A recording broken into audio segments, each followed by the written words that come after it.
Ginugunita ngayong linggo ang dakilang kapistahan ng pag-akyat ng Panginoon sa langit. Ipinagdiriwang sa araw na ito ang pagluklok ni Kristo sa kaluwalhatian sa kanan ng Ama. Binibigyang diin sa selebrasyon na hindi tayo iniwan ni Jesus, na natili ang Panginoon sa ating piling. Sa pamagitan ng kanyang Espiritu, patuloy siyang nangangalaga at nagbibigay pag-asa sa atin. Isinugo ng Panginoon ang Espiritu Santo upang patuloy natin siyang makapiling at samahan tayo sa ating paglalakbay sa mundo hanggang marating natin ang kaluwalhatian. Ang pag-akyat ng Panginoong Hesukristo at pagkaluklok sa kanan ng Ama na ating pinagninilayan bilang misteryo ng luwalhati sa pagdarasal ng Santo Rosario ay nakatakda tuwing ika-40 araw matapos ang muling pagkabuhay ng Panginoong Jesus. Tumatak ito noong nakaraang Huwebes, kaya't minarapat ng simbahan na ilipat ang pagdiriwang sa pinakamalapit na linggo upang mas marami ang makinabang sa paggunita ng nasabing napakahalagang pangyayari. Sa susunod na linggo naman ang pista ng Pentecostes.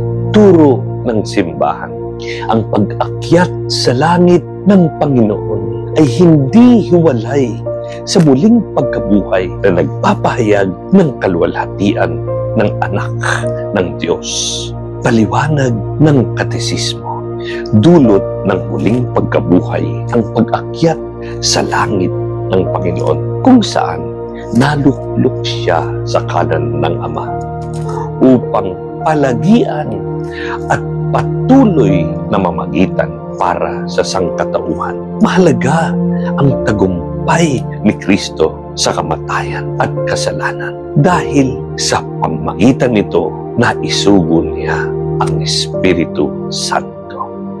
Hindi tayo lubusang iniwan ng Panginoon, diin ng simbahan. Natapos na ang kanyang misyon, ngunit kasama pa rin natin siya.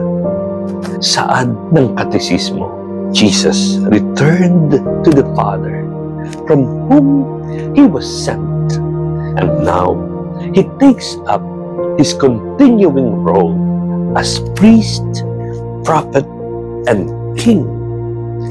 This is the meaning of the words, took His seat at God's right hand. There is no implication that Christ is no longer present in the world or is inactive. He just took on the role of intermediary in a new and spiritual way. Imbes na tuluyang paglisan, nais ng simbahan, isipin natin na nagbago lang ang paraan ng pagkitungo natin kay Jesus at koneksyon niya sa atin. Hindi na siya mula ngayon matatagpuan sa isang lugar lamang sa mundo, kundi sa lahat ng sulok. Higit sa lahat, nananahan siya mula noon hanggang ngayon sa pamagitan ng kanyang Espiritu sa puso ng bawat mananampalataya. Walang anumang pangungulila ang dapat nating maramdaman, lalo na sa tiwala sa patuloy na presensya ng Panginoon sa atin. Diin ng Iglesia, in contemplating the Lord's ascension, there is no lamentation on our part, but rather joy.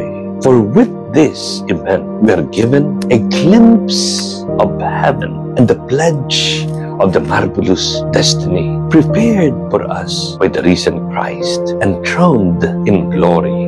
Sa madaling salita, kung paano itinaas ng Ama ang kanyang bugtong na anak, itinataas din tayo ng Diyos sa bagong nivel bilang kanyang mga anak. Dulot nito'y pag-asa sa langit na tahanan matapos ang ating misyon sa mundo. Tumatayong hamon sa tanan ang pag-akyat sa langit ni Jesus upang tayo'y maging saksi niya sa mundo. Lahat tayo ay hinirang na mga tagapagpatotoo, mga saksi sa lipunang ating kinabibilangan, sa mundong ating ginagalawan, hanggang makumpleto ang sarili nating misyon. Walang anumang dapat ikatakot ang mga may tiwala, sapagkat palagi pa rin nating kasama ang Panginoong Hesus hanggang sa wakas ng panahon. Totoong narito pa rin siya sa katauhan ng ating kapwa, sa mga pangyayari sa ating buhay, higit sa lahat sa pagdiriwang ng banal na Eucharistia. Sa huli, giit ng simbahan, indeed, the feast of the Lord's Ascension as a celebration of the mystery of hope is a celebration of what we are and the glorious destiny we are called to become. In the risen Lord ascended into heaven, nawa maging tapat tayo bilang mga saksi sa katuparan ng mga salita at pangako ng Diyos.